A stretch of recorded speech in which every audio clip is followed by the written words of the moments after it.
This is Michael Hill reporting from Brno for the Czech Republic round of the 2012 World Superbike Championship. I'm joined now in the garage just before Super Pole 2, a delayed Super Pole 2 with Crescent Fixie Suzuki's Leon Camier. Leon not quite making it through to the second Super Pole, but judging by what we've just seen on track, maybe a good thing.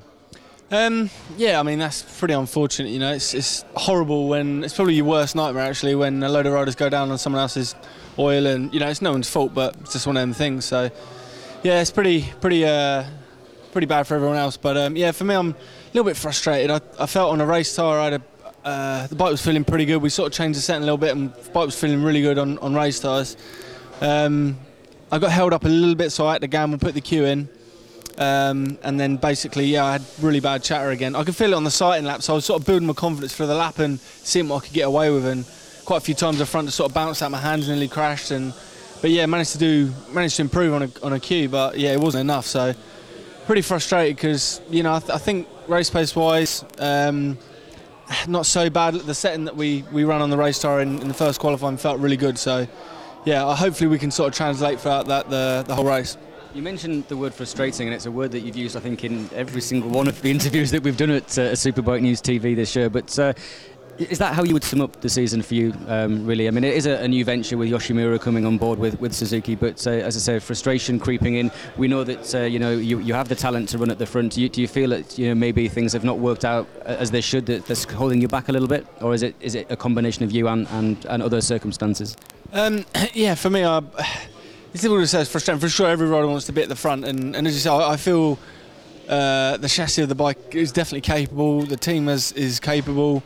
You know, Crescent Fixie Suzuki, look, they put the thing on pole position last year in Silverstone. So, you know, at the time that package was capable of that. Obviously, in the race they sort of struggled a bit more, but I definitely feel the bike has potential, and you know, things are improving. Like I'm hoping for Silverstone.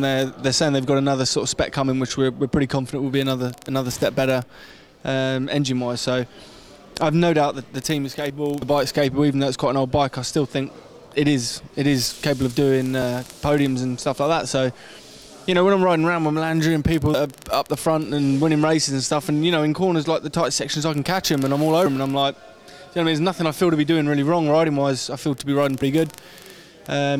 Yeah, it's just a bit of grunt we're lacking. For sure, the electronics we're improving all the time as well. But no one expected it.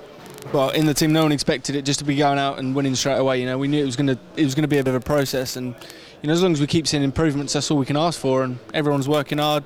There's a really good feeling in the team, a good vibe, and yeah, we just got to keep plugging away.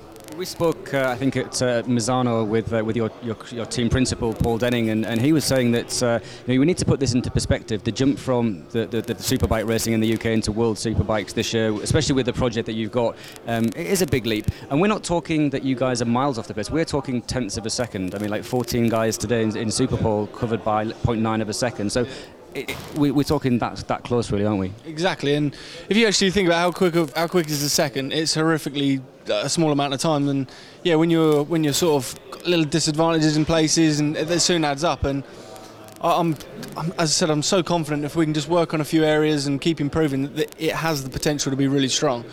You know, we've got some good calibre of guys working in here. You know, John's obviously a class rider, and you know, we're always improving, and it's frustrating how long it takes. And you know, as a rider, you want to be obviously straight at the front.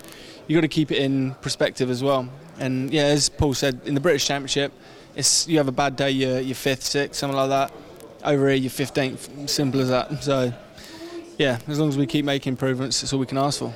Obviously, one final question I want to ask you. We've spoken to a couple of riders, and we go to Silverstone from here, and then we go to Moscow. It's a new circuit for everybody. Have you a chance to see the circuit, and do you think that because it is a bit of a level playing field, no one's got any data from the track, that would potentially present the best opportunity for you and Suzuki this year? I haven't seen the track yet. I think we've got a test there before, which obviously everyone will get up to speed. I think, yeah, to a certain extent, it will benefit us a little bit.